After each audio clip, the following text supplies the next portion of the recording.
Okay. Okay. Yeah. Thank you all for joining in today.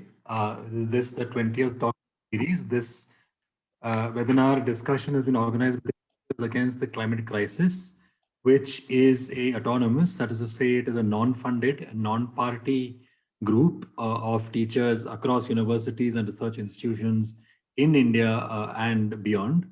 And we have been conducting as part in the last 6 or 7 months during the lockdown.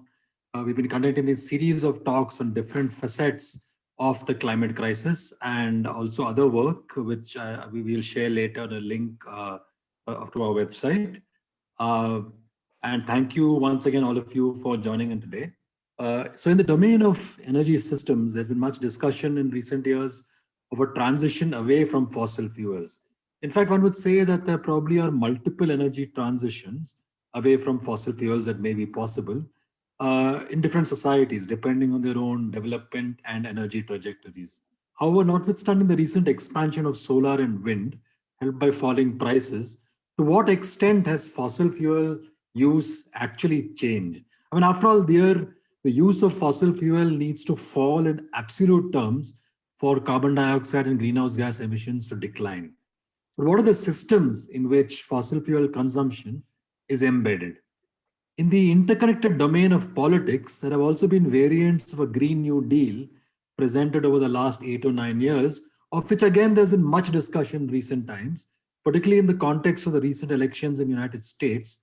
It was in fact the subject of a talk last month that we had organized by Professor Robert Pollin.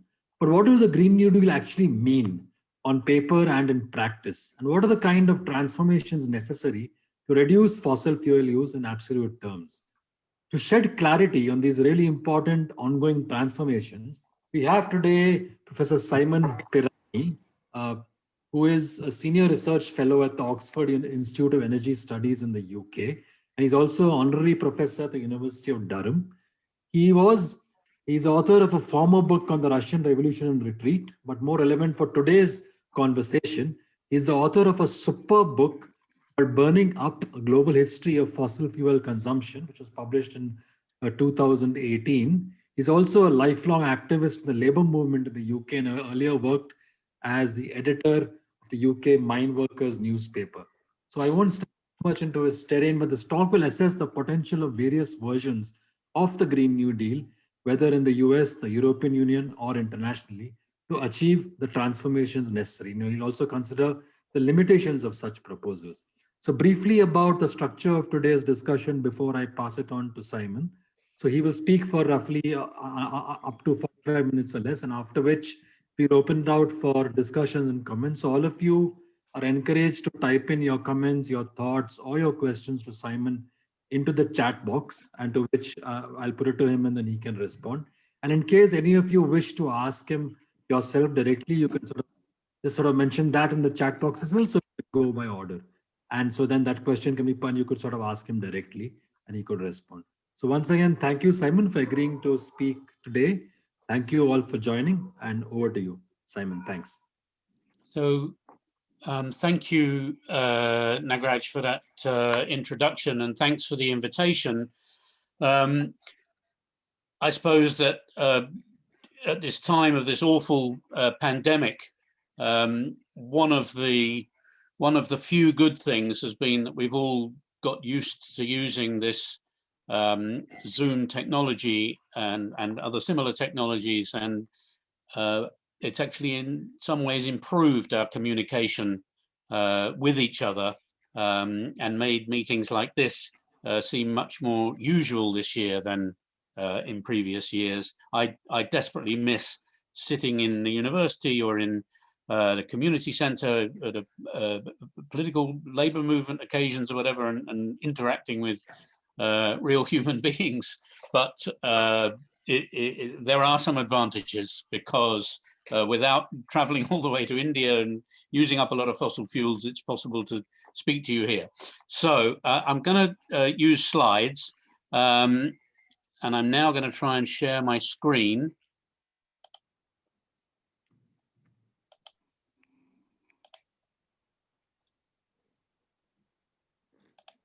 There we go. If I don't hear any complaints, I'll assume that everybody can see that fine. Yes, we can. Good, thank you. I'm going to. Nagaraj has already explained. I'm just going to talk briefly about fossil fuel consumption and climate change. It's stuff I think you probably all know. I'm going to look at the technological systems through which fossil fuels are actually consumed and what are the prospects for changing them, and then get on to the issue of the Green New Deal and its various versions. So taking the first point, which is fossil fuel use and climate change, fossil fuel use accounts for about 3/4 of the global warming that's caused by humans, and this has been recognized and known since the 1980s. To my mind, a key turning point was 1992, the Rio Agreement, and in my view, that agreement and the subsequent rounds of international climate talks have failed on their own terms and on any other terms. The graph shows that fossil fuel use globally, so it measures the global commercial energy consumption, but divided up into fuels, and those three big rows, coal, oil, and gas, the bottom ones are fossil fuels, which account for the vast majority of fuel use. Fossil fuel use not only continued to increase after the 1992 agreement, but that increase accelerated. And the talks and the discourse around them have sanctioned and promoted a fiction that the most effective means for dealing with global warming and for dealing for this excessive use of fossil fuels is operation of markets. Market mechanisms were supposed to be the basis, if you remember, of the Kyoto Protocol of 1997. It was agreed to use these mechanisms. They have failed. And the talks time and time again have failed to agree on binding targets by nations for reducing emissions. And of course, at the center of this has been the refusal of the rich countries, in whose riches fossil fuel use is a key part, taking measures to change their own economies. And this isn't new. This is a cartoon from an Indian environmentalist document in 1991, just emphasizing the lopsided and unjust nature of the sort of solutions that are brought up by the climate talks. Another way of looking at the falsity of the discourse around those talks is to consider the gap between the targets and government's commitments. The blue lines on this graph are the pledges and the targets that were put in at the Paris conference in 2015, which was accompanied by a great squall of claims that finally progress was being made. The yellow band there shows you what would be necessary in order to keep to 2 degrees of warming, roughly speaking, and the green bar shows you what would be necessary in order to get to 1.5 degrees. So inherent in the Paris agreements from the start is this complete gap between these pledges and targets and what needs to be done according to the discourse that's embraced by the world's main governments. Now, I don't think we need to accept that discourse wholeheartedly. Obviously, there are all kinds of uncertainties in these targets. I suspect that if we were in a low-lying fishing village, excuse me, I expect if we were in a low-lying fishing village somewhere in Bangladesh, we would think that these targets, even the 1.5 degrees, was dangerous for us. So I'm not upholding these targets as some sort of as the only standard that we can go by, but that's the standard used in the international talks. Here's another way of looking at the talks and what they've achieved, and that is, again, it's a repeat of the previous slide. Oil, gas, and coal is shown there, rising between 1965 and 2015. What we've got with the red line shows the proportion that fossil fuels accounts for as a total. It's fossil fuel use as a proportion of the total commercial energy use. And what we can see is that in the 1970s, it was around 94%, and it then goes down during the 1980s, and in the 1990s has gone below 88%, somewhere around 87%. And that change was basically the expansion of hydro and nuclear generation of electricity, which helped to reduce the share of fossil fuels. You can also see at the end of that, between 2010 and 2015, there's been another further reduction down to about 86%. And that's as a result of so-called new renewables, solar and wind. But there's an awful long way to go, an awful long way to go. That means that fossil fuel use accounts for 86% of primary commercial energy use. This is just a slide, again, from the Global Carbon Project. They encourage people to use their slides, and I've been encouraged. And it just draws attention to methane, which is the second after carbon dioxide important greenhouse gas.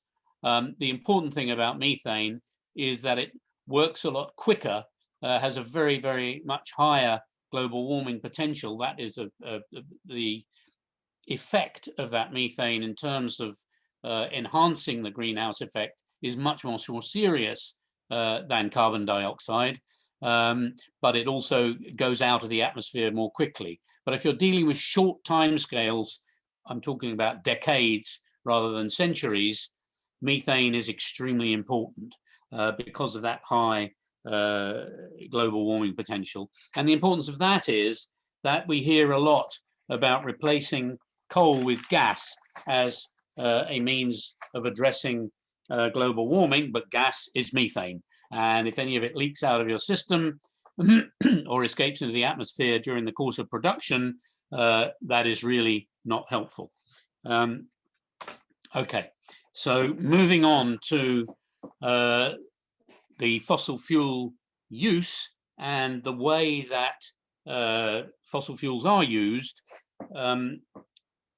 I just want to present this diagram, which shows the way that engineers look at fossil fuel use. I'm not an engineer, I'm not a technological, I don't have a technical education, but I think that people like me and any of us who want to understand this stuff need to understand this picture. It breaks down the use of the fossil fuels into primary energy, final energy, useful energy, and energy services. What do I mean by that? Well, take the example of the coal in the bottom row. Coal is treated by the engineers as primary energy. So it's an energy source, it's got to be dug out of the ground, it's put into a power station, typically. What is produced by that power station? Electricity and possibly heat. That's called final energy. It's energy in a form that can be used and generally is used by industry or by households for something. That something is useful energy. So that's energy because if the electricity is produced in the power station, it goes through the transmission lines, it comes to my home here, for example, and it produces light. Or if it's a combined heat and power plant, it'll also produce some heat. That heat might go through some local heat pipes, it might come into somebody's home, and be used in the radiators, and that the energy in that form is defined as useful energy. At the end of the chart is the most important thing. What is it we actually want? As a person sitting in this house, I'm frankly, I mean, I'm interested because I'm a researcher, but lots of people aren't really interested in how this energy has been produced. What they want is that the light can be on after dark and it can be warm during the winter, and that's called an energy service. Now, the reason this is so important is that if we're going to cut the use of fossil fuels, we need to think about the ways in which, given these technological systems, we can make those cuts. So we can reduce the throughput in various ways. And the important point that the environmentalists have been fighting for since the 1970s, so for the last half a century, the environmentalists have been screaming that the place to start is at the end. The place to start is with those energy services. So the first thing you can do is not provide the energy service. Now, this does not mean, in my eyes, not providing illumination for people in their homes or warmth after dark. But there are energy services that we can all think of that the world could really do without. The energy that it takes to build military jets to kill people. There's one example.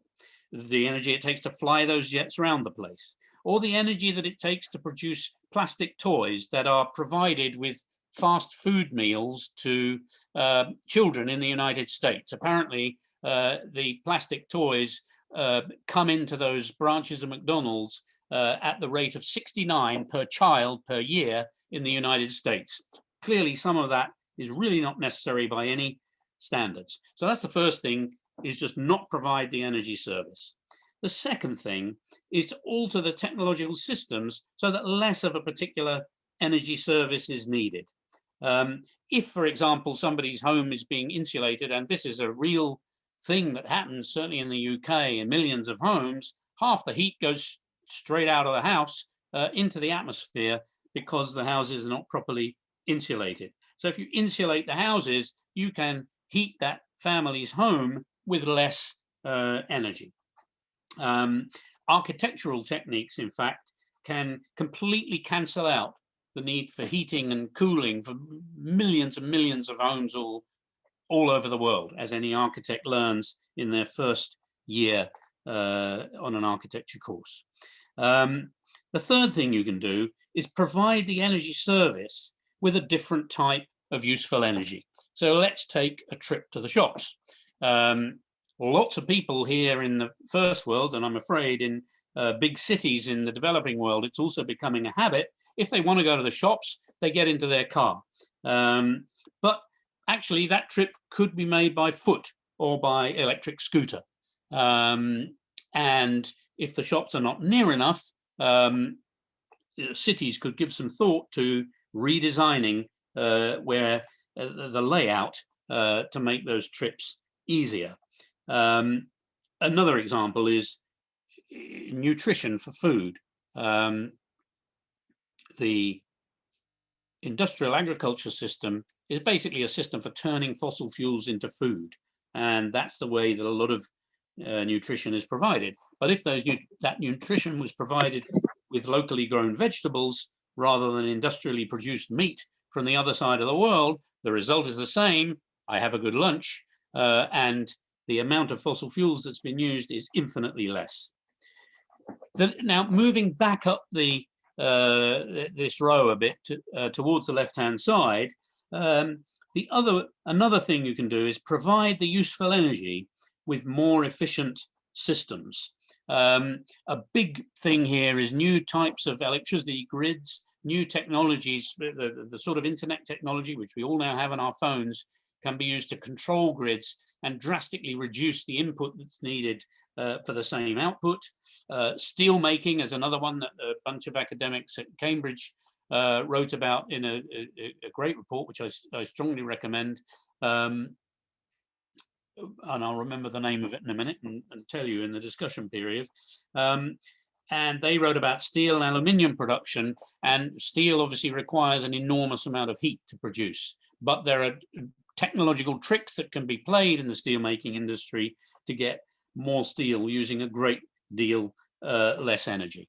Then the final, if you go right to the left-hand side, to the primary energy column, obviously the other thing you can do is to produce the primary energy without the fossil fuels, most obviously from solar or wind electricity generation. But I want to insist that the environmentalist point that the place to start is at the end with consumption is a really important one. And that does not mean, as I said, people sitting in the dark or not having any nutrition or things that they need. It means rethinking consumption and these fossil fuel-based technological systems that provide those energy services. Now, just a couple of slides to quickly say a bit more about that. So the two left-hand columns on this slide are India's total primary energy supply and India's total final consumption. And the International Energy Agency, whatever we think of their political attitudes, which we might criticize, have the best statistical service, and this is based on their statistics. So the left-hand column is basically all that primary energy that goes in. So there's the coal there, which is the gray bit, the oil and oil products, which is the orange bit, the natural gas, the blue bit, and the biofuels and waste, the green bit at the top. And those are the big inputs. Those go into the energy system, they come out, and then when we get to the final consumption stage, you can see the second column. And the first thing you notice is the second column is obviously a lot smaller than the first column. Why? Because all that coal has gone into power stations. It's produced the electricity, which is the brown bit in the final consumption column, the brown bit at the top. But as you can see, an awful lot of coal has been used to produce, in energy terms, not so much electricity. And that's because of the laws of physics and the efficiency of power stations. In India, I think the coal-fired power stations are average about 26% efficient. In Europe, it's not a lot better. It's 30-odd%. The latest gas-fired power stations, the combined cycle gas turbines, are now bringing the efficiency up to 60+%. But because of the laws of physics, you lose a lot in the power station. And that goes to the point that if you can cut the consumption at the end, you don't need to burn those fuels in the first place. And you can question whether centrally fired, coal-fired generation systems are really the best way to solve the problem of getting electricity to everybody. Two more points about India's energy system. First of all, that at the top of that primary energy supply, you see that large light green column, biofuels and waste, and that's also about the same size when it gets to final consumption. And that, of course, is in the countryside, and the IEA, like everyone else, can only estimate the volume of that. That's the wood, the brushwood collected from forests, perhaps sold in markets on the outskirts of towns, but mainly used in villages by poor families that don't have, they either have no access to electricity or very poor intermittent access. The other thing which I was quite surprised about when I did this slide is just the huge proportion of India's primary energy supply and its final consumption that's accounted for by oil. That's a lot of cars moving around a lot of roads and a lot of trucks. And the aviation part of that, actually, it's not shown on this slide, but I can tell you from the figures that the aviation part of that is really insubstantial. It's almost nothing.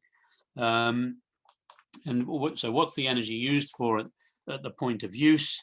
So there again, that this shows you the difference between road transport and the rest of the transport. So that dark blue line in the middle, that's when we come to the use of final energy, that's road transport. All the other transport, which is the planes, domestic aviation, not international aviation, but domestic aviation, pipeline transport of gas, transport by water, all of that is that small light blue line at the top there. So the problem is road transport. The orange, red and purple bars, industry at the bottom, much larger than agriculture and forestry, which is the grey bar near the top, the second one down. And it's also much larger than industry in the UK, and that just compares India and the UK as a proportion of their totals. And I'll leave these slides with Nagraj. You don't need to talk about that now, and that's the figures. We can, if anybody wants to argue about, they're there. Okay, so moving on. I hope I've convinced you, or at least made you think about the idea that we need to think about these fossil fuels being used through these technological systems. So when we talk about fossil fuels being consumed, it's not about you or me leaving the lights on or having them on in the first place, or having a little warmth in the winter. Well, it might be about that, but that's the end of the story. The big volumes and the way to conceptualize this is thinking of fossil fuels being used by and through these technological systems. And what I want to argue, and Nagraj kindly mentioned my book, Burning Up, the Global History of Fossil Fuel Consumption. And the point I made there is that actually even today, it's the technologies not so much of the first European industrial revolution, coal and steam, but the technologies of the second industrial revolution at the end of the 19th century that continue even to this day to account for most fossil fuel use. The technologies of the third industrial revolution, the computers and the internet, are certainly gulping energy down at an absolutely huge rate. But the first place is the technologies of the second industrial revolution or their immediate descendants. So the second industrial revolution gave us the steam turbine and the electricity network. And those account for really big proportions of fossil fuel use worldwide. And the other big thing, which came at the beginning of the 20th century, was the internal combustion engine, which produced the age of oil-driven transport.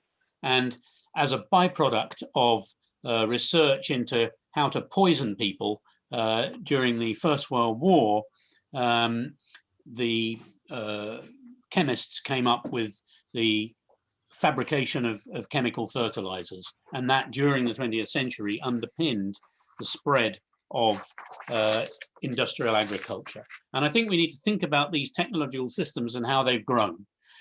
So, and taking the example of transport, and I'm going to focus on this example for a minute,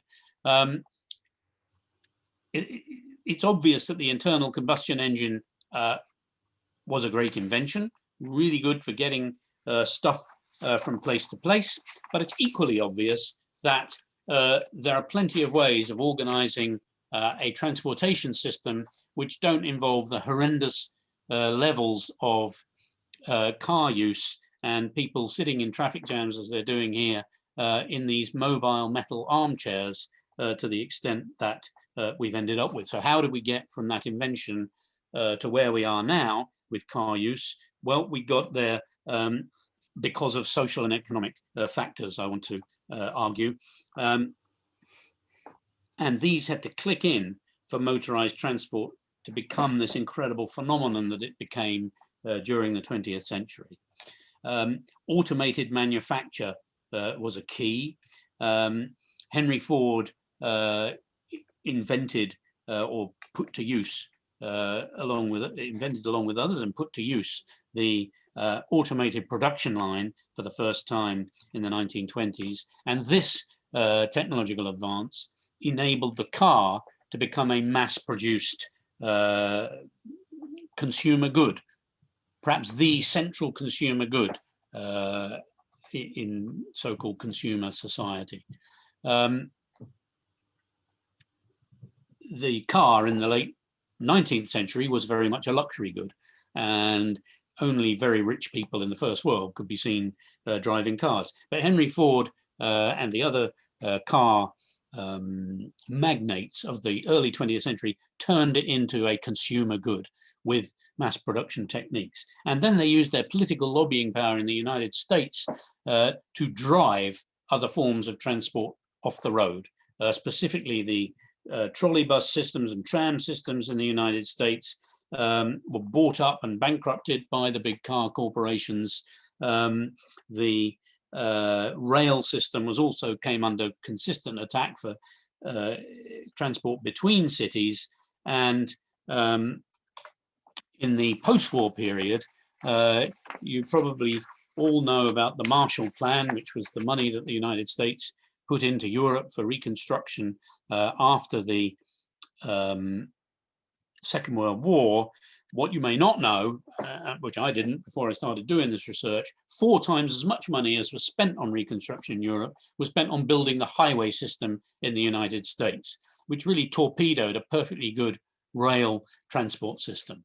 And then the United States essentially exported this model of motor-based urban transport to Europe, to other parts of the rich world, and it's now beginning to come to in some islands in the developing world as well.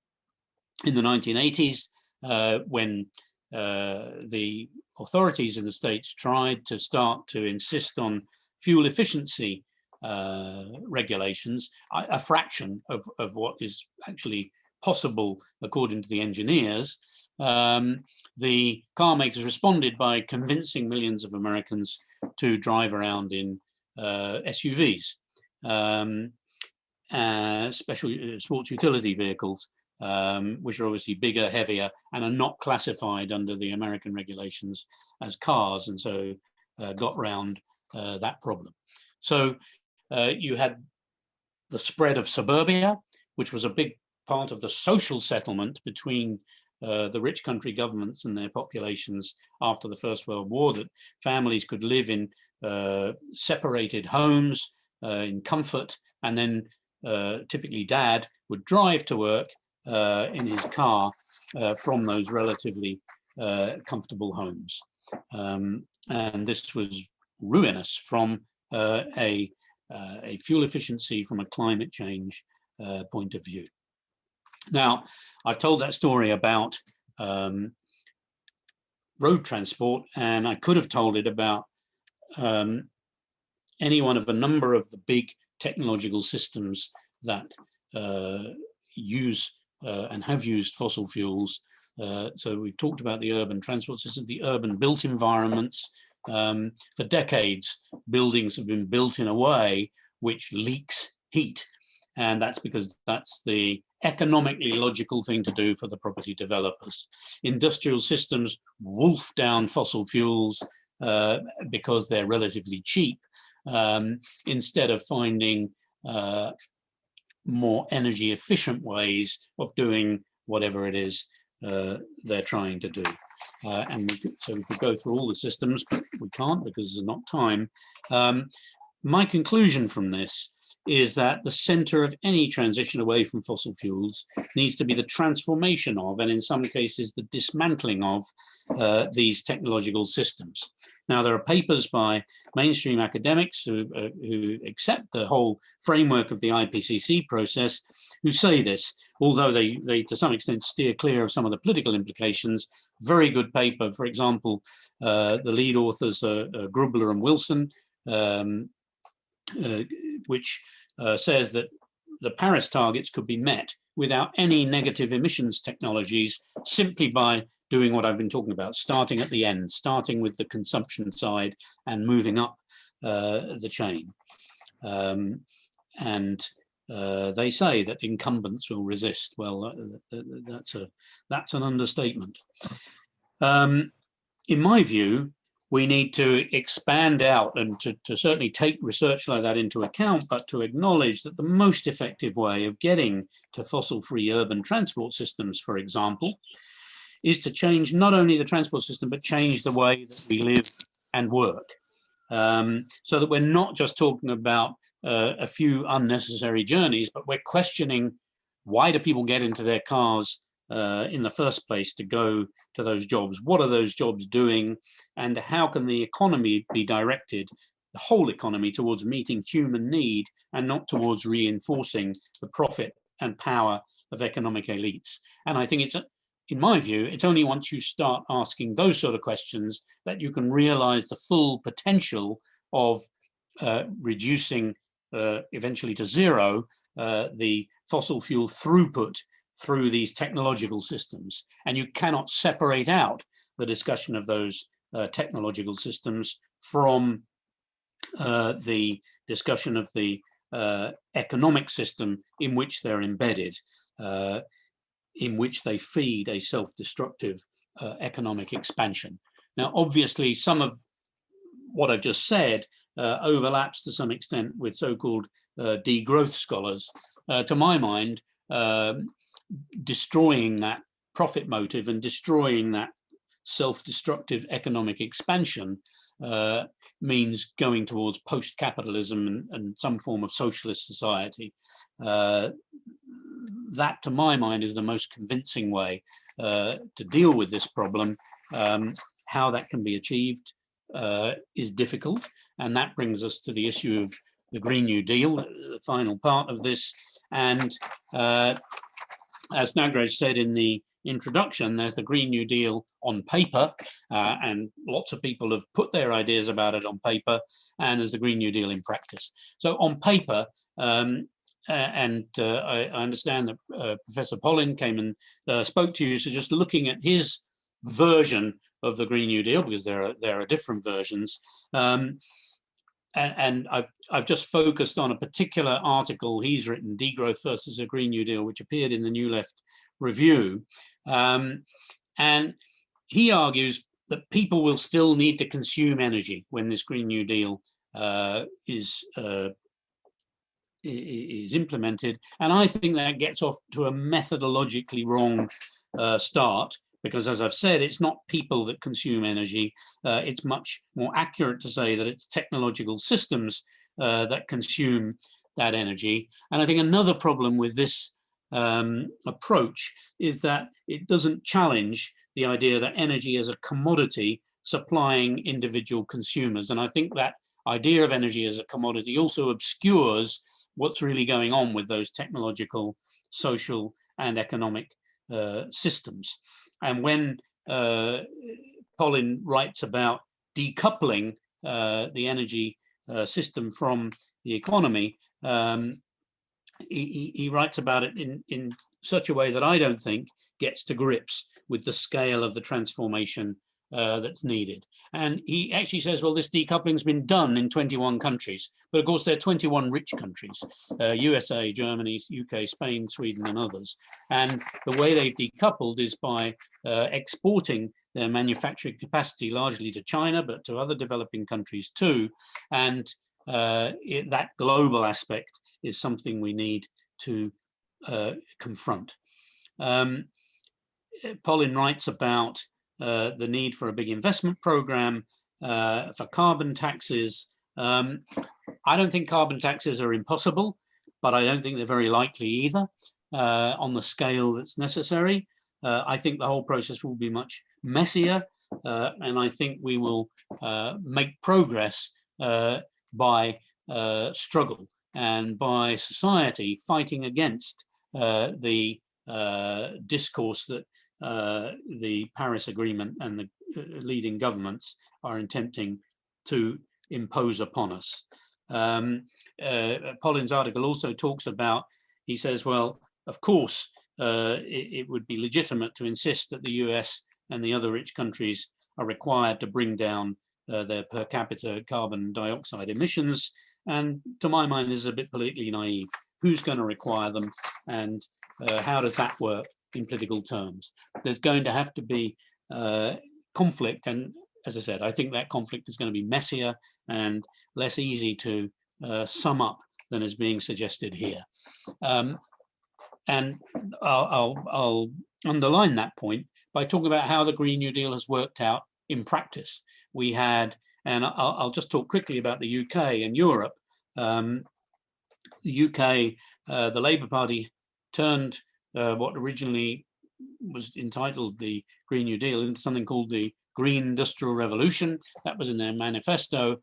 And hey, what did we have? Our Prime Minister from the opposite, the right-wing party, Boris Johnson, just a couple of weeks ago outlined his 10-point plans for a green industrial revolution. And having stolen the title, let's see whether he took any of the content.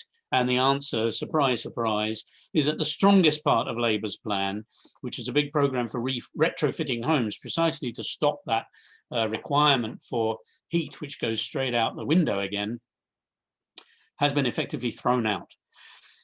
Nothing further on energy systems integration, electricity decentralization, which are the big things that the engineers are talking about. Very faint-hearted support for wind farms and no onshore wind, because some people don't like that being too close to their homes. And what is very big in the Conservative plan is nuclear, hydrogen, and carbon capture technologies. But I think we have to confess that those technologies also featured quite strongly in the Labour version of the Green Industrial Revolution, as did electric vehicles. And I'm going to go on to say that I think that these technologies are really mythical ways out of the problem. So what we've seen here is the Conservative Party taking the bits of the Green New Deal that they like and throwing out the bits they don't like, making the thing in terms of reducing fossil fuel consumption completely ineffective. And I think really in the US, we will see a similar process in the Democratic Party. The local example that we're struggling with here, right here in London, where the mayor of London is a Labour mayor and the Greater London Authority is controlled by Labour, this shows you the problem. Even where Labour is in charge, even where the Social Democratic Party is in charge, the blue line on this shows you the targets that the Tyndall Centre for Climate Change Research have set if London is going to play its part in decarbonisation as needed by the Paris agreements. The orange line shows you the targets that are being aimed for by the London Environment Strategy, which have been published by the local authorities. So they're already way off what's necessary and don't decarbonise nearly quickly enough. And the purple line is from the operational documents that are used by our transport authority. And the reason we did this graph, we're arguing with them about a huge, great project to invest in new roads, specifically a new tunnel under the Thames. And we're saying this is completely unacceptable if we're going to tackle climate change. I'm looking at the clock and I can see that I'm using up the time. So I've got a slide there about the European Green Deal, but let's, and I think, well, I'll say one thing. I think those targets are much more serious than anything we've seen from any other government. But I think likewise, it's being eaten away at by the political process. We can come back to that if you're interested, because I want to just make this point about the techno fixes that we're seeing in these versions of the Green New Deal. First one is electric vehicles, where unless the electricity is made entirely from renewables, they may not produce less CO2 emissions. In fact, electric vehicles used in India for at the moment, for example, actually you end up worse off in terms of greenhouse gas emissions because your electricity is produced from coal. Hydrogen's another favorite one, and it's a favorite particularly of the natural gas producing companies for industrial processes and heating. Whether this can ever lead to substantial reductions in energy throughput is extremely doubtful. And carbon dioxide removal is yet another one, and the doubts there are perhaps even greater. And this is politically important because when Greta Thunberg went and made her speech suggesting that the international climate talks had let society down, and I basically agree with that, leaving aside the criticism she got from grumpy old men like the presidents of the United States and Russia. A more serious criticism was from Angela Merkel, the Chancellor of Germany, who said that Greta Thunberg had underplayed the role of technology and innovation. But I think that's a really pernicious critique, because I don't think Greta Thunberg did do that. I think, on the contrary, it's people like the Chancellor and the supporters of the European Green Deal, which include huge assumptions about technological changes which may never work, who are deceiving us politically. I always get asked at the end of these talks, and again looking at the clock, what can we do? And I think the first thing is not to pretend that there's any easy answers to any of this. I think we can acknowledge the seriousness of the situation and reject as false the discourse around these international climate talks. I think it's really important for social and labour movements not to get pulled into these arguments about, can we manage without negative emissions technologies and so on and so on. There are plenty of big, rich companies who are trying to promote these technologies. They don't need help from us. What we need to do is to stress the solutions that are useful to society and demand those are taken up and find ways to take them up. We need to be alert to the lobbying efforts by the fossil fuel industry and others to capture the talks process. And as society, we need to work out our own answers. Social movements, labour movements, communities need to develop our own understanding of this transition away from fossil fuels and how we can play a part in it. And I'll stop there, stop sharing. I hope I haven't spoken for too long. Thank you for listening.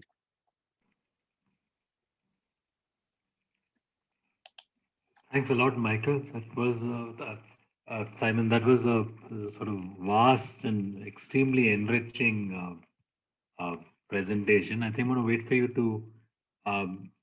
So, can I be seen and heard? Simon, can you hear me?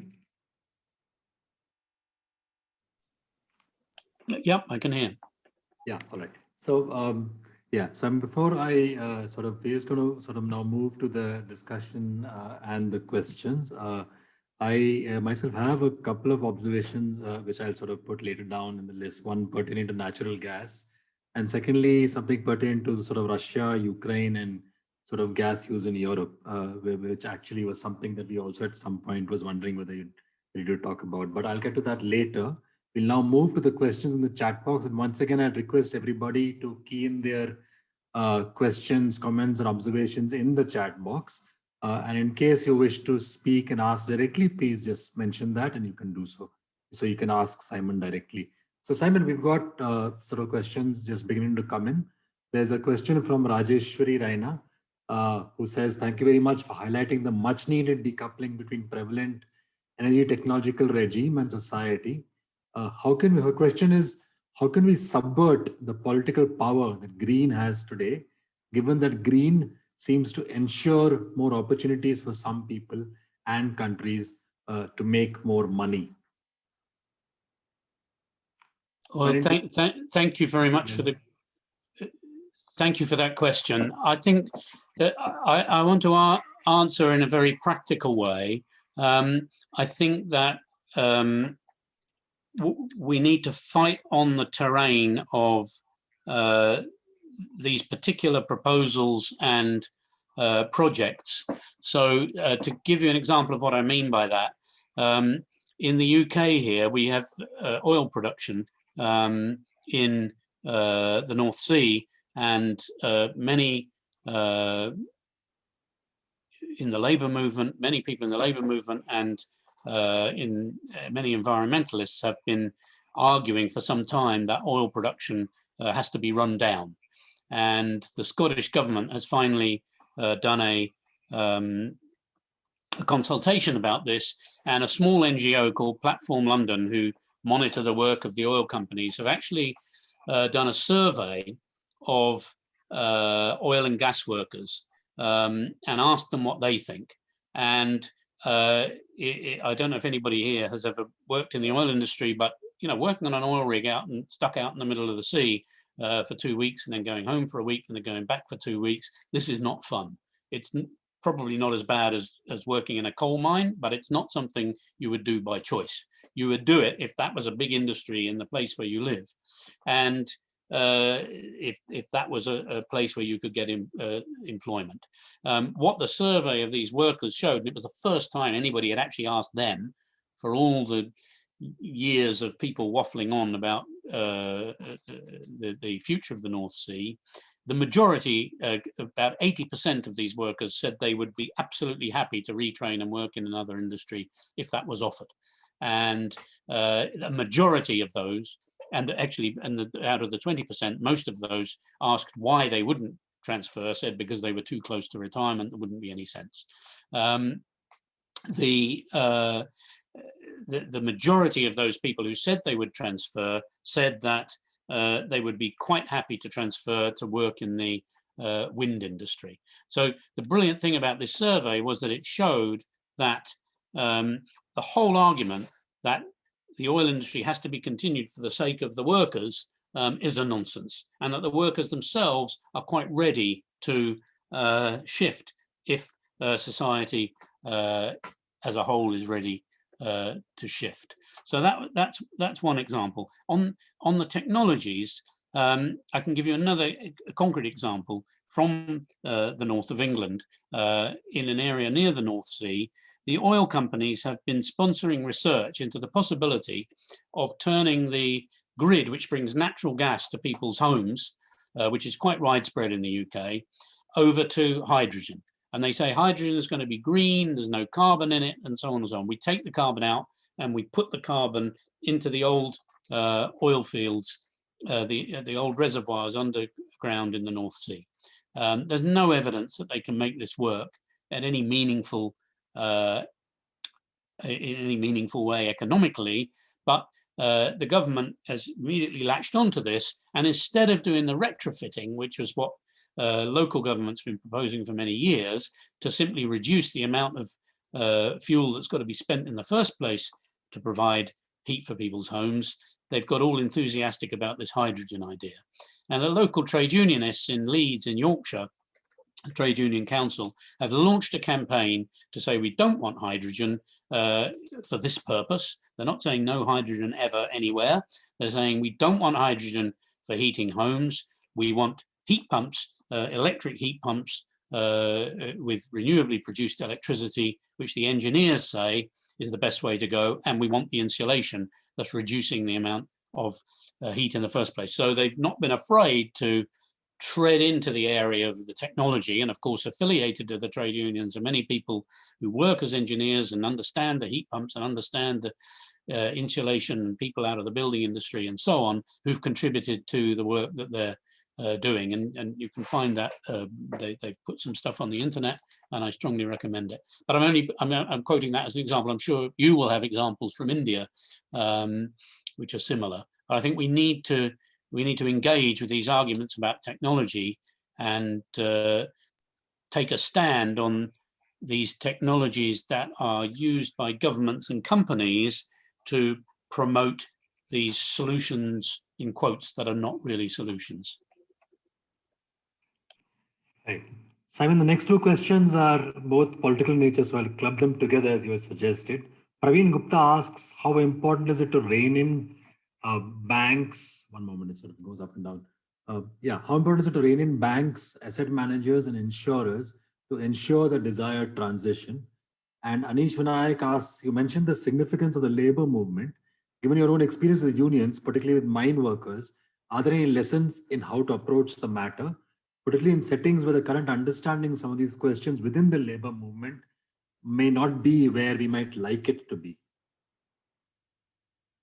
Do you take those two together before I... Simon? Yeah, thanks. Well, about the labour movement, I think that this discussion has to be taken into the labour movement. I think there are organisations such as, for example, the Trade Unions for Energy Democracy organization, which is based in the States, and was set up by a couple of researchers who continually found themselves up against this narrative, which I've just described in relation to the North Sea, that we represent workers' interests.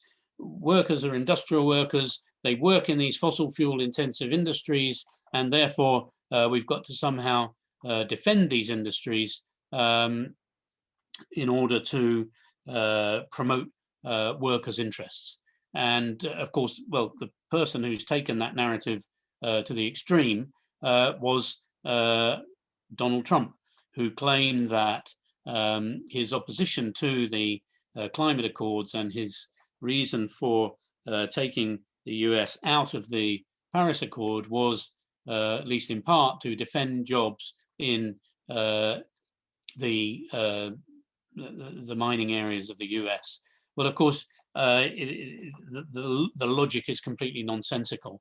What we experienced here in the UK was that because of the importance of coal to British capitalism during the 20th century, we reached a stage in the 1970s where the Coal Miners' Union was extremely powerful politically and actually contributed to the defeat of the Conservative government in 1974 in an argument about the way that trade unions would be regulated. The Conservatives swore vengeance on the Coal Miners' Union, and in fact that was a big impetus for speeding up the development of oil and gas production in the North Sea and the use of gas infrastructure and gas for the British economy. When it came to 1984-85, we had the big long strike, which really signaled the defeat of the Mine Workers Union, and the defeat in many ways, a tragic defeat of coal mining communities. And the point about this, from the current point of view, the point about this is no one ever went to any British coal miner and said to that person or their family, we're offering you a way of living which does not involve working down a dirty, dangerous black hole in the ground where your fathers and grandfathers worked, and it can enable you to contribute to society. That option was never there, neither from the government nor from the trade union movement in the larger sense. So obviously now the solutions, of which there are many involving so-called just transition, have got to be, we've got to promote those in trade unions as much as we can. As for the banks, how important is it to rein in the banks and so on? Yes, I think it's important. I think that campaigns like the idea of disinvesting, people saying, look, I don't want you to invest my pension in fossil fuel use because I want my grandchildren to grow up in a better world, not a worse one. I think that's fine. I think, though, it's been correctly compared to the campaigns that we had in the 70s and 80s against support from the financial sector for apartheid in South Africa. That is, that those campaigns never made much difference to how much commitment Barclays Bank gave to the big gold and coal mining companies in South Africa. What they did make a difference to was to the movement. They were a very, very powerful propaganda tool and a way of arguing. And I think that's how we've got to see the campaign. I don't think we shouldn't have illusions about how much we can influence the great, the masters of the universe in the financial sector as to what they're going to do with their billions and billions of dollars. But I think we can usefully propagandize around that idea of disinvesting. And I think that's a really useful tool. Yeah, so the next question, Simon, is from Roshan Adwe, and it's about the high-speed train network. Incidentally, all these questions are also in your chat box. So his question's about this high-speed train network in the UK. And he asks, what do you think the impact of this HS2 is going to have on UK's greenhouse gas emissions, with construction taking place and much protest from XR and other groups? And what is the Labour Party's stance on this issue?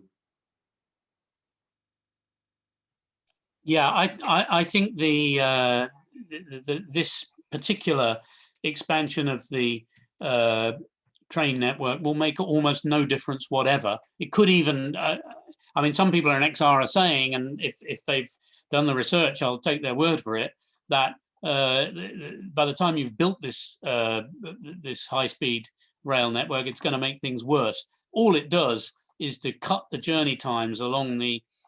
We've got one great big train corridor which goes up to the north and to Scotland, and it just cuts the journey times along that corridor. It does nothing about all the places in the UK which lost their train lines in the 1960s. And if you wanted to take a decarbonisation approach to the rail network, you would be putting a lot of those trains back so as to reduce the scale of our motorway system. That's not what's happening. The government has just announced a 25 or 27 billion pounds scheme for enhancing the motorway network. So road transport is very much alive and well. And that's why I think the question of electric cars is so important, because every time a politician here opens his mouth and talks about this huge investment in roads, the next thing he says is, don't worry, all the cars are going to be electric. And this is a complete illusion, because the life cycle emissions of electric cars at the moment in the UK are almost, you save almost nothing. But the point is about car culture. And I mean, I'm not sure what the situation is in India. I know you have lots of traffic jams in Delhi. But what we have here is a lot of survey data that shows that most car journeys are like less than a couple of kilometers. And most car journeys are made over a walking distance, to say nothing of a bicycling distance. And we have a problem with car culture and with urban infrastructure. And what's being done about that is absolutely nothing. And the fact that we're here even arguing with a Labour mayor in London about a new tunnel under the Thames is just indicative of how far behind we are.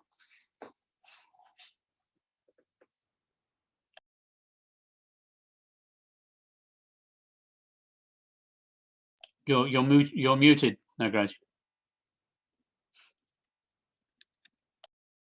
In your chat box, yeah, sorry. Let me just start that again. So the next question is from Callie Berman, and the question's about certain sectors that are necessarily not accounted for in ways in which energy use or emissions are kind of calculated. She refers in particular to the energy use for military purposes and also for international commerce. So even those sectors are embedded in the technology dependencies that you have discussed. Is wondering whether the extent of which a meaningful energy use conversation can be had when so much of this information itself is not accounted for and not part of the discourse. So in particular, the military and international commerce and trade. Yeah, thank you.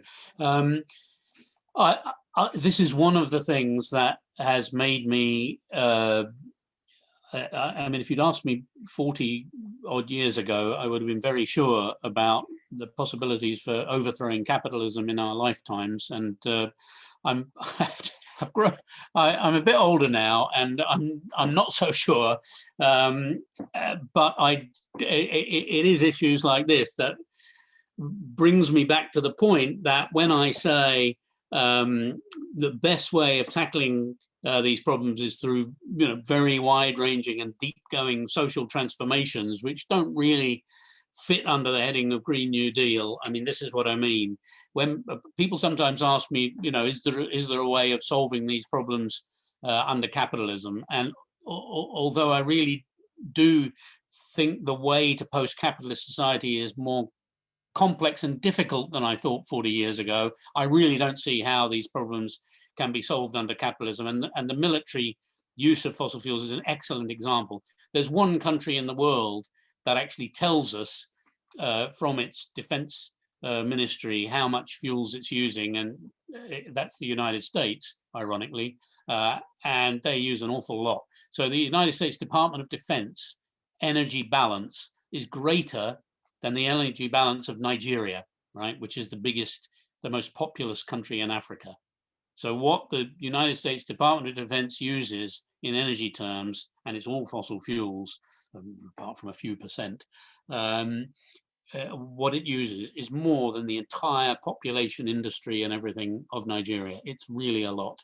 And we just don't know for the other big military powers. I mean, Russia, a lot of my research is about Russia.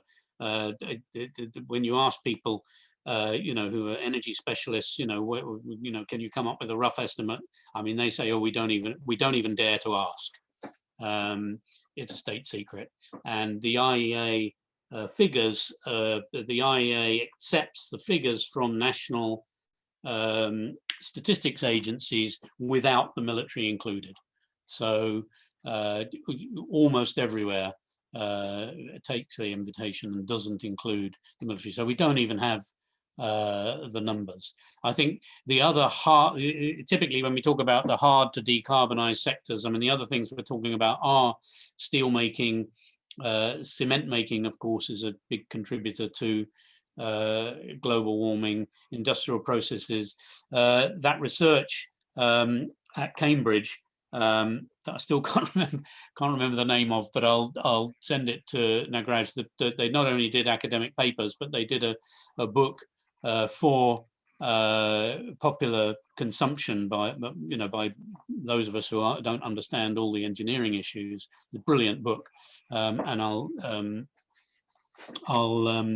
I'll send it to you, Nagraj, and you can forward it to people. They looked at all these systems in great detail, and they came up with a lot of very, very convincing answers. I mean, there's a lot in that book about recycling. The level of recycling of steel and other heavy metals is still very, very low. There's a lot in there about building techniques and all sorts of building techniques, which again, the architects have known about for decades, where you can minimize the use of energy intensive materials. What there are not is any easy answers. I mean, it is difficult. But I think the other thing you get politically is governments and politicians saying, oh, these sectors are hard to decarbonize. We'll just have to leave those for the time being, or we'll have to have negative emissions technologies rather than dealing with them. And of course, that's because they don't want to confront the people who are making money from building properties or from making steel or whatever. And I mean, I know from the UK here that there is nothing in the building regulations that compels you to build zero carbon buildings, although it's perfectly doable. Now, someone's asked in the chat whether that book is not Energy Without Hot Air by David Mackay. No, it's not. David Mackay, who sadly passed away a couple of years ago, wrote a book by that title. It's a great book, which I strongly recommend in terms of its methodology of looking at these systems. But it's not the one I'm thinking about. I will, if I may, I'm going to get up and get a book where I know that book is mentioned. And I'll be able to tell you about that book in a few minutes, but please let's go on to the next question. Yeah, so I'm going to club the next couple of questions together, Simon. There's one from Anupam Verma, and he asks, banks invested $1.9 trillion in fossil fuels since the Paris deal. So do you think responsible investment initiatives will be able to curtail these to greener sectors? And let's go to the next question as well. From PK, who asks that from a macro perspective, is not the interest of the rich and the powerful to curb carbon emissions. If that should be the case, how should those who are championing the cause or eco-activism plan their strategy? Should they work on a model where reducing global warming is of interest to the rich and powerful as much as it is in the interest of the planet? Would you like to take those two before we move on? Yes. So first of all, I've found the name of that book, and it's called Sustainable Energy Without the Hot Air. So it's another good popularizing title, Sustainable Energy Without the Hot Air. And John Cullen's one of the authors, and it's a great, it's a really fine, let me just check that. I've lost it again now. But it's definitely Sustainable Energy Without the Hot Air. And if somebody Googles that while we're talking, I'm sure they'll find it. It's a really good piece of work. Right. So going to the question about, I think you're right. We have to face the facts, and this is what I meant when I was talking about facing up to the reality. It's not in the interest of the rich and powerful to curb carbon emissions. I think it is becoming in the interests of the rich and powerful to lay bets, if you like, on renewable electricity options. And we are seeing very substantial investments in renewable electricity production. We're seeing those by electricity companies in the United States. We're seeing China, which strategically is very much ahead of a lot of the other powers, investing huge sums. I mean, China now produces more than half of the world's coal, right? But at the same time, it is investing substantial resources in wind and solar, and more importantly, wind and solar technologies, which it's exporting. It's the biggest supplier of that stuff to the world markets. So I think the Chinese government rightly understands which way things are going, and I think it's laying those bets accordingly. But if we then ask the question, is this Chinese strategy of continuing to produce more than half the world's coal and consume it in power stations and funding this enormous renewables industry, is that something that society really wants? I would argue no, because it does not tackle fossil fuel use in the way that I've suggested it needs to be tackled, starting with always asking the question of how and where can consumption be reduced.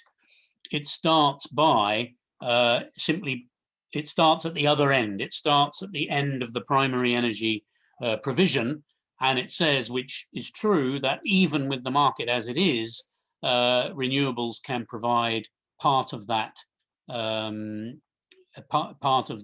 electricity generation. But that doesn't tell you how you're going to decarbonize the whole system. China's now set this target for 2060 for becoming so-called net zero, although, you know, we have to, that's another big question mark, what net zero means. So I suppose the accurate thing to say is that there are big sections of the ruling elite whose interests are not served by a transition away from fossil fuels. There are some sections who are quite happy to start that transition in their own way and in their own time. Is that the same thing as a transition which would serve the interests of society? No, absolutely not. It is not. And so again, what we see in the UK here very concretely, we see the proposal to retrofit people's homes, which might sound like a small thing, but I mean, it is, how much simpler can you get, right? Then patching up people's homes so that their electricity and heat requirement goes down. Everybody wins. The people win because their electricity bills go down, and society as a whole wins because there's an immediate reduction in the throughput of energy through the system. So that proposal is junked, whereas hydrogen, carbon capture and storage, and these dodgy upstream technologies are receive investment. So that's a real battle. And you asked another question, and to be honest, Nagraj, I've forgotten what it was. So there's one following that, which was just below that from PK, which had to do with that it's not in the interest of rich and the powerful to curb carbon emissions. So if that's the case, how should those who are how should the activists work on a model where reducing global warming is of interest to the rich and powerful as much as it is in the interest of the planet? I mean, there are people who, and there are quite effective campaigning NGOs and so on, who do spend a lot of their time trying to say, look, BP and Shell and, you know, the electricity corporations, you know, this can work for you too. And I personally think that's not a good way of using energy, and you know, as in campaigning energy, and I don't think that's a useful approach. I think what matters is that we so this should be a matter for society. We've got to make this a matter for all of us. And we've got to, if we believe in taking the future into our own hands, which is, again, that's what socialism means to me. It can sound very abstract, but I don't think in this case it is very abstract. I think that when the Leeds trade unionists say, right, we don't want hydrogen, thanks very much, in the gas network, we want to retrofit our homes, I think that's absolutely concrete, and that absolutely points towards the sort of future that we want. And when people in London say, we do not want another road project, thank you very much, we want some money invested into cycle lanes and walking and cheap and free public transport, I think then this vision of the future takes on some real substance in extremely short-term and practical ways. So I'm actually going to come in with a question of my own, Simon, before moving on to questions from Mayank and Barbara. I'm also later going to ask Barbara to ask your own question directly, Barbara, because it's a long one. But of my own, Simon, my question pertains to natural gas. You mentioned, you discussed gas, you talked about methane in your presentation. BP and others, a lot of people talk about natural gas being the bridge fuel between a fossil fuel present and a sort of renewables future. And people talk about sort of the 27% sort of convergence for oil, coal, and gas. That's one part. What do you think of gas as a bridge fuel, notwithstanding the problems of methane that we know about? Secondly, to be honest, I'm sharing something here publicly, which is my own dilemma about India's energy basket and India's energy transition, given that it relies so heavily on coal. I don't see India being able to reduce its coal consumption very significantly without natural gas being part of that basket to a larger degree. And right now, it's only 6% of India's energy basket. And as you know, with natural gas, it's not just a matter of carbon emissions, it's also a matter of the huge pollution that kills lakhs of people every year. So actually, gas, a step forward. So I don't know how you might sort of respond to that. So one part is that, Michael, Simon. The other part is a question from Godge, from Sanjeev Godge, who asks about hydrogen, which actually, so he asks that the current situation of basically hydrogen is a little better than you're projecting. There's an important link between the RE system, its intermittency, and hydrogen production from renewables and storage. There's advanced work has been done in US by a Professor Van Wyk at a particular university, which in fact he shared with me. So would you like to respond to the hydro, both about the gas question as a bridge fuel and about India and this issue about hydrogen taken? Thank you very much. Thank you. On hydrogen, I am not saying that hydrogen will not have some kind of role in a future integrated energy system and cannot have such a role. And of course, its potential as a store of energy is considerable. But I think that every time it's discussed, we need to point out the enormous level, which I can't remember the figure now, but it's pretty frightful, of the present, production of hydrogen in the present. At the moment, they take natural gas, they take the carbon dioxide out, and they put that carbon dioxide into the atmosphere, so that they're left with the hydrogen, that so-called grey hydrogen. So, and there's a lot of it, and I can't remember now the figure. So yes, in future integrated energy systems and future systems, the social context allowing, will be integrated. Of course, hydrogen may play a role, but we have to contrast that with the reality that of the current production of hydrogen. Now, if there'd be some people who, if they were on this call, would say, well, you've forgotten about green hydrogen, which is produced by the electrolysis of water. And I would say, well, the electrolysis of water is an incredibly electricity intensive business. So come back and let's have the conversation again when 90% of the world's electricity is being produced from renewables, because then that conversation would make some sense and not before. So Nagraj, going on to your questions, I can't tell you about the specific steps from where we are now to where we want to go to in India. And again, you're obviously right that if India tomorrow shut down a couple of dozen coal-fired power stations and replaced them with gas-fired stations, particularly the new CCGT stations, obviously it would be better off energy-wise, it would be better off air pollution-wise, and indeed what we're seeing in China is part of the increase in gas consumption there, which is pretty formidable, is that the strategic decision to take coal-fired generation out of cities, although they're also siting lots of coal-fired power stations out of the cities and then transmitting the electricity back with these big high-powered lines, which is not good from a climate point of view. So I'm not, I don't know what the answer is to particular situations in particular Indian provinces at particular moments. What I do know is that in the big scheme of things, India has fabulous potential for renewables generation.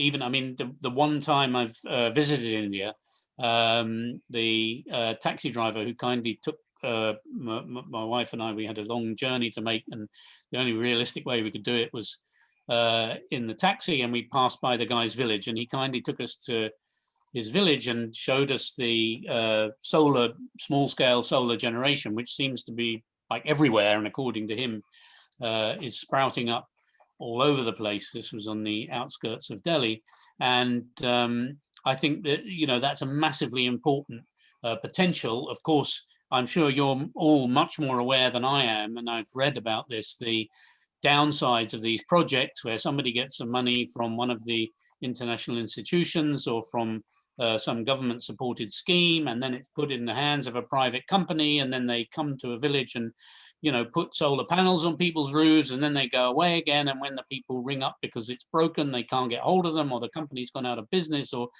all these very, very real problems, right? But having and not denying those problems exist, the fact is there's absolutely gigantic potential in India for solar and wind, and for small-scale solar, small-scale wind, and these, to my mind, are the things that we should be aiming for and fighting for. Now, I'm not going to try and tell you, Indian scholars and teachers, how this is actually going to pan out in an Indian context, because you're going to know that better than I am. But I would say in terms of the approach, rather than, of course, if there's a particular issue to be decided at a particular point, we're going to have to get down to particular technologies. And again, I'm not going to sit here in London and tell you what I think they should be in particular circumstances there. But what I would say as approach is that generally governments and companies don't like to talk about small-scale solar. They do like to talk about natural gas, and that's because of very real social and economic forces at play. So we've got to have that in our minds. Yeah. Unfortunately, Simon, in India, of India's solar capacity, about 95% is actually large solar parks, which takes away a lot of land, which is another issue. A very small proportion at the moment is actually decentralized solar, and in fact, they're facing a lot of problems currently because of COVID and the lockdown. But anyhow, that's another wider issue. We move to Mayank's question, and before I ask you that, I'll ask Barbara to ask a question next herself, because it's a long one. Mayank asks, are you in a way suggesting to us to decouple development and urban living? If so, are we not denying amenities to rural folks? Is that completely clear to you? Yeah. Yeah, it is. Yeah. Yes. So,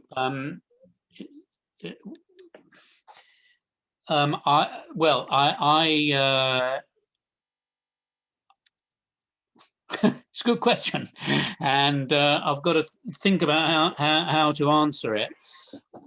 So, looking at it from a European socialist point of view, what has been in my mind for several years is that in the 20th century, the very strong emphasis in the 19th century socialist movement about diminishing the gulf between urban and rural culture and overcoming the gulf in all sorts of senses between towns and the countryside has been completely forgotten. To tell you what I mean, so Friedrich Engels, who wrote the Communist Manifesto with Karl Marx, once answered a 10-point query, 10-point questionnaire somebody had sent him. Somebody asked him to sum up communism in 10 points. And 3 of the points out of 10 concerned the issue of rethinking the relationship between the countryside and the towns, because towns concentrate people, towns and cities use most of the fossil fuels.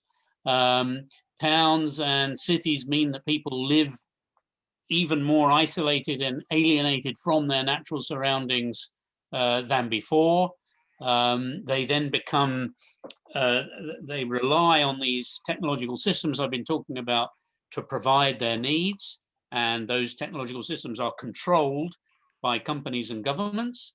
That's what's happened. That's how we've got to where we are. Now, to my mind, socialism would involve rethinking those relationships. I'm completely aware of the danger of having lived in one of the largest cities in Europe all my life, and having very little understanding of what's going on in the countryside in India, for example. I'm very aware it's easy to pontificate. So, I mean, I don't want to do that. But I think that as socialists and as participants in the labor movement, we can acknowledge that this issue really got completely lost during the 20th century. Now, we know the reasons for that, because when the first government claiming to be a truly socialist and workers' government in the world was created in 1917 in Russia, the drive in an overwhelmingly rural country was to industrialize, and that was a matter of life and death in the way that it was looked at by the Soviet government. I think that's left its imprint on socialist ideologies and socialist discussions throughout the 20th century. But I do think in the shadow of the climate crisis and the climate emergency, we need to look back at all those issues and ask ourselves whether by rethinking the relationship between town and country, we could not, we could not solve some of these problems which have been caused by this great disjuncture and rupture, which has been caused by capitalism between humanity and nature. Now, so I'm not going to conclude from that Indian people, who think that their best thing to do in life is to move to the town. I'm not going to stand there and say they shouldn't. I mean, I'm certainly not going to stand here and say that they shouldn't. But I'm saying that as a movement, it's completely legitimate for us to rethink those issues.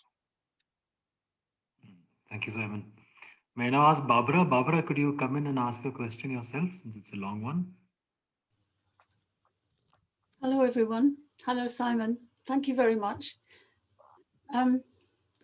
This is a question which links what Simon has been saying with what John McDonnell said over the weekend at the launch of the Socialist Register, and what some Swedish literature, which I'm still to get my head around, but has been proposed by socialist thinking earth scientists, have come up with. So the problem is that a Green New Deal isn't just climate change. class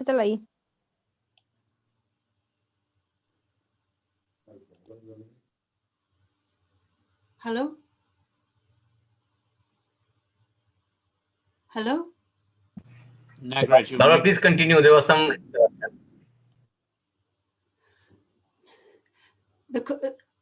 If I could just take a few seconds. The idea of a Green New Deal isn't just climate change. And I know the teachers group is focused on that, but it's actually at least nine biogeophysical subsystems. And what John MacDonald was talking about over the weekend, and this is the former Labour Chancellor, Shadow Chancellor, who's been deposed, he was talking for a new set of principles for the left in the context of a Green New Deal. And those principles were universal basic services for everyone, an economy of true value based on people's social contributions, so a revaluation of prices, the mobilization of collective work, and what he called sustainability. And so in the context of TACC, the question is, what is behind sustainability? And the ideas from earth science, which are gnawing at me, which I would love the scientists in this group to ridicule, refute, or accept, are these, that we seek to do nothing that alters the balance of elements in the Earth's surface. We no longer produce man-made elements that are artificial and often toxic to life. That we no longer destroy the Earth's crust as a goal of development. And finally, that all this is consistent with the sort of thing we've been talking about today, that people have their needs supplied by society. So the question is this feasible? And how would physical principles relate to the Green New Deals that are floating around right now? Thanks, Barbara. Obviously a huge issue. So I'll just give you a couple of thoughts that might be helpful. I think the first thing is that sustainability is a term a bit like democracy or socialism, which can be used and misused in multiple ways. And in fact, what we've seen in the history of that term is its incorporation, if you like, or and its misuse by the powers that be. And because obviously it starts with the Brundtland Commission in the 1980s is when it comes into general circulation. It's something that environmentalists had been banging on about for a very long time before that. But it then gets taken up by the Brundtland Commission and accepted in international political jargon. And of course, now we have companies, including, I mean, I'm sure Rio Tinto, Zinc and Vedanta and all the rest all have sustainability officers by the score, exuding their version of sustainability. In my experience of discussion with among socialists and in radical political circles, there's a kind of skepticism about sustainability, which I think is quite dangerous because you then go to the other extreme. So there's basically the idea that, you know, sustainability is just a sort of middle class or ruling class ruse to get us to cut our consumption as working people. And I think this is really short-sighted and dangerous because, of course, there are all sorts of things of which the Earth is short. I think that some of the mainstream research, so the mainstream research then obviously went through there's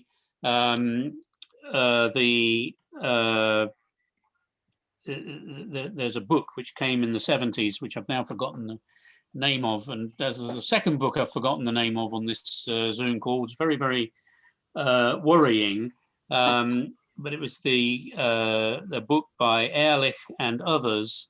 Donna Meadows was one of the authors. Limits to growth. Yes, limits to growth. Thank you, Barbara. I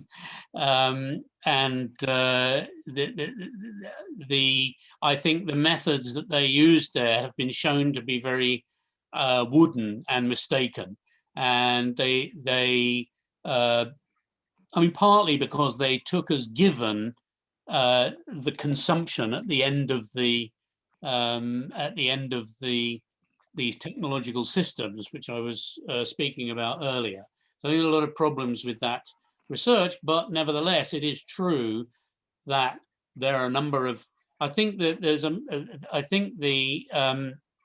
there was some research which I think you may have been one of the things you were referring to, Barbara, a few years ago, which referred to these 9 limits. I think Ramsdorff was one of the lead authors of that research, and I mean that to my mind read much more credibly. Although I still think there are methodological issues with the way that they address the relationship of these technological systems and social systems. But I think they said, look, you've got to start off with the fact, look, so, I mean, to take the oil and gas, actually, is quite a good example. So there's 2 limits. 1, are we going to run out of oil, gas and coal in the ground? 2, are we going to run out of atmosphere to put carbon dioxide emissions into, right? So the first one, and so I'm talking about this because I'm a bit more familiar with it than some of the others, you know, how do you work it out? Because you have to deal with such a concept as economically recoverable reserves, which is what the oil industry talks about. But then the economically recoverable reserves just depends on the price that they can get for the oil. The higher the price goes, the more reserves become economically recoverable. And the more that technologies like fracking then make sense, because although fracking for gas is much more complicated than drilling a hole in the sand in Kuwait and it just comes whooshing out for the next 100 years, it's still worth doing in the current economics, right? So then you're already getting into the field of economics, okay? So there's a whole lot of question marks over where are the constraints there. The one thing that I'm 100% sure of is that we've got less atmosphere to put carbon dioxide emissions into.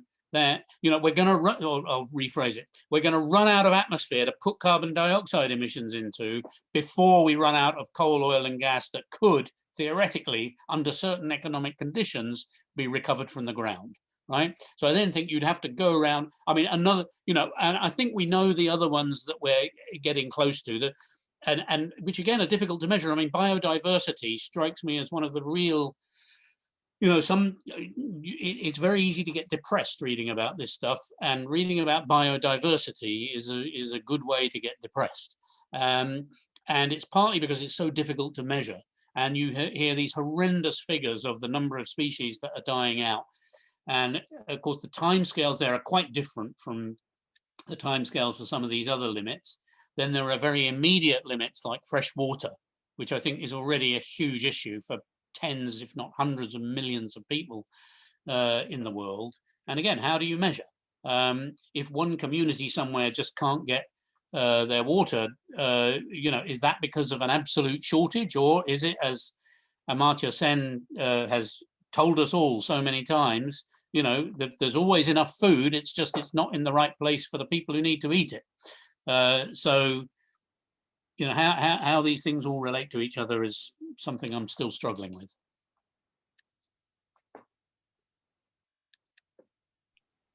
Shovik has a question for you, Simon. Yeah, Shovik, you want to ask? Hello. Yeah, please go ahead. Sorry, you might hear my son shouting. I apologize for it, Professor Simon. I really do. I'm babysitting and listening at the same time. So please accept my apologies first. My question is, one is an observation about the union experience. First, I need to give a disclaimer that I work very closely with Professor Paulin at Perry. I'm one of the researchers. So the union experience in the US with the coal miners is quite different from that in the UK, what you described. In US, the coal miners are very strongly supportive of their jobs and all, and many a times with the discussions with the unions, they are like, you guys don't lose the jobs. We are going to lose the jobs. So please don't come and say us what to do. Like that's why I think Trump's politics has a lot. You might see him repeatedly, Trump arguing that we need to protect the coal industry, because he has a support base there. So one of the thing is for this program to work, in this Green New Deal, and I think in the US context, or even in the Indian, and maybe you can say better about the UK, huge importance needs to be given to these coal miners and workers about how they can be given a just transition out of this system. And therein comes the point of jobs, like will there be enough jobs for them in a model of degrowth, if I may call economics in that sense. And a very second point, and this has been a question which comes to my mind, that when we talk about degrowth economics, like degrowth theory and emissions, one of the target, as we all talk about, is to reduce emissions in the climate change movement. How much do you think that in numerical terms, or that the economy, the global economy needs to contract, or how it needs to adjust to, it needs to contract to actually achieve these IPCC targets? And will that have an impact on the labor market? These were my two small questions. I'm sorry. And related to it, whether such a system can be done within capitalism. I don't think that capitalism is this, like within capitalism, you can actually induce people to consume less, because capitalism by very definition is consume more, grow more. So whether we literally need to move out of capitalism to achieve this target. Sorry if it's a lot of questions, but I was thinking. And no, that's thank you very much. I make a modest proposal that we should all refuse in principle to apologize for our children on Zoom calls. Children are nothing to apologize for, and good that you have yours with you. What I want to say is that okay, so I would not describe myself, I certainly wouldn't describe myself as an economist, and I would certainly not describe myself as a degrowth economist. So I'm probably not going to be able to answer your question satisfactorily. As I've said earlier on, I find it extremely hard to imagine how these problems that we have with the climate crisis, and indeed the other real ruptures with nature that Barbara referred to, I find it,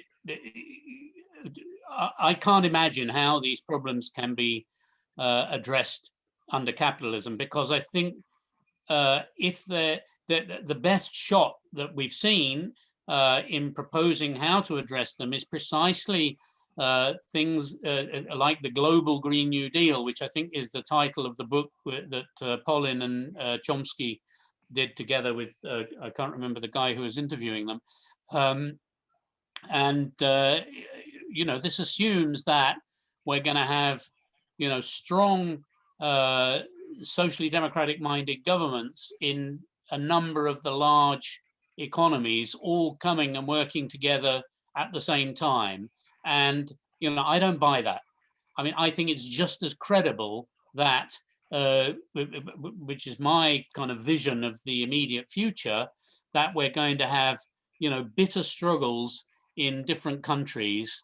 They're going to be partial, they're going to be messy, and they're not going to provide exactly the holistic solution that is desperately needed from the point of view of these technological and social systems being transformed. Now, I mean, I'm going to be completely honest with you. I do not know how that contradiction can be overcome.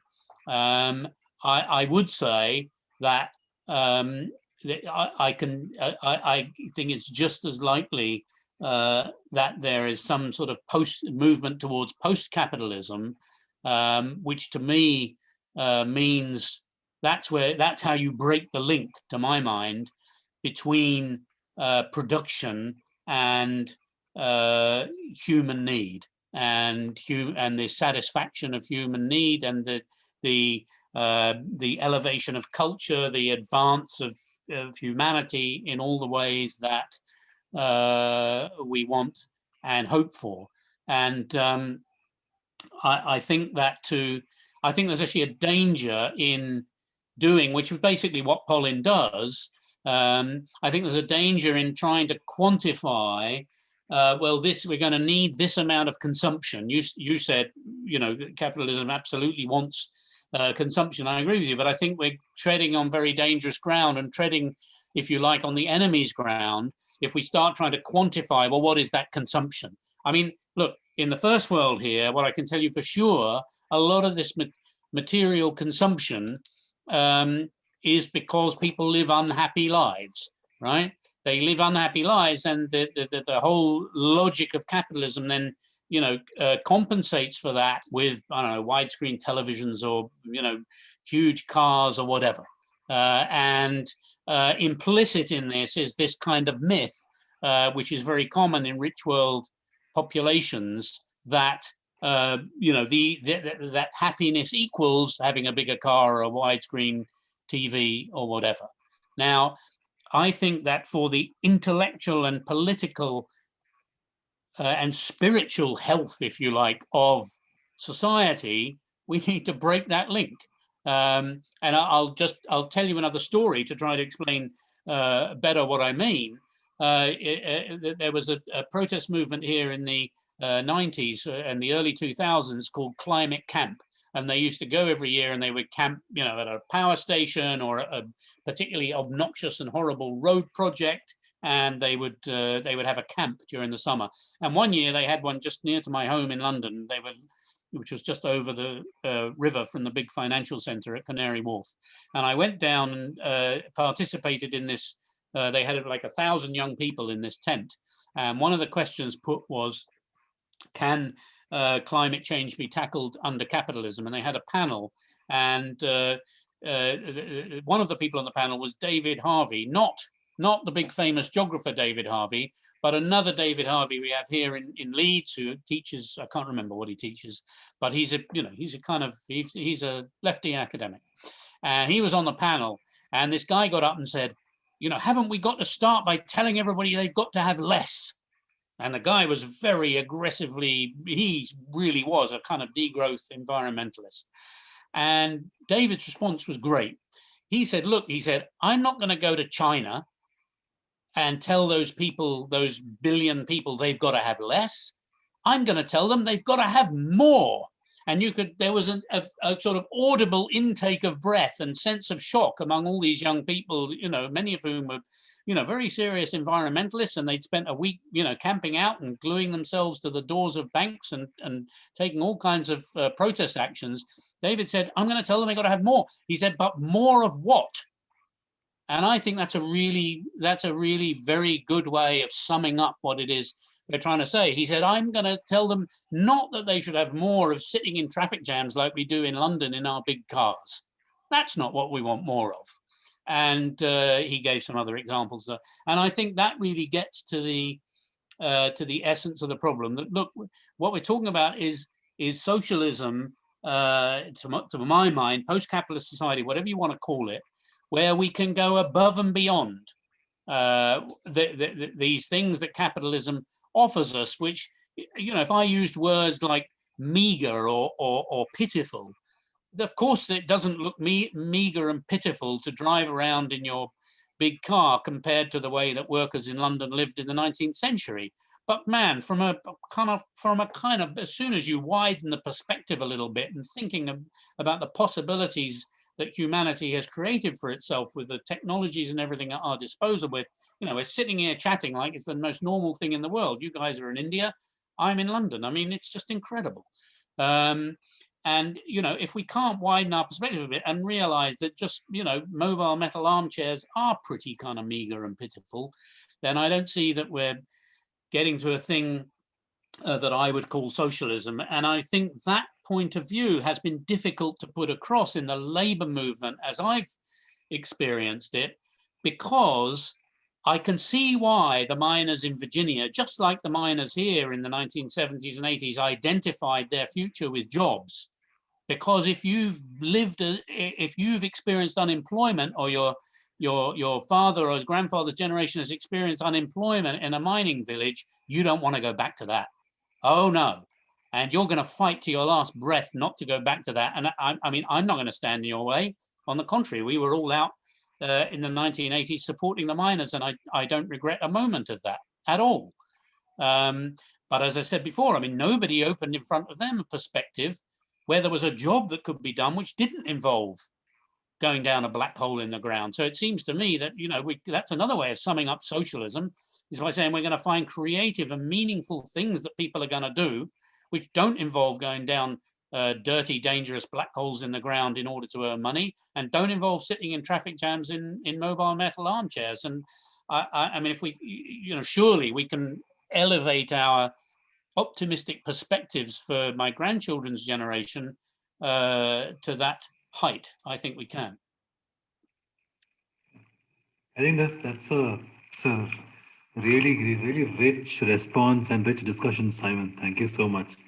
If there are no further questions, and I don't think they are, then I think we should end on that sort of broader note that Simon has sort of responded.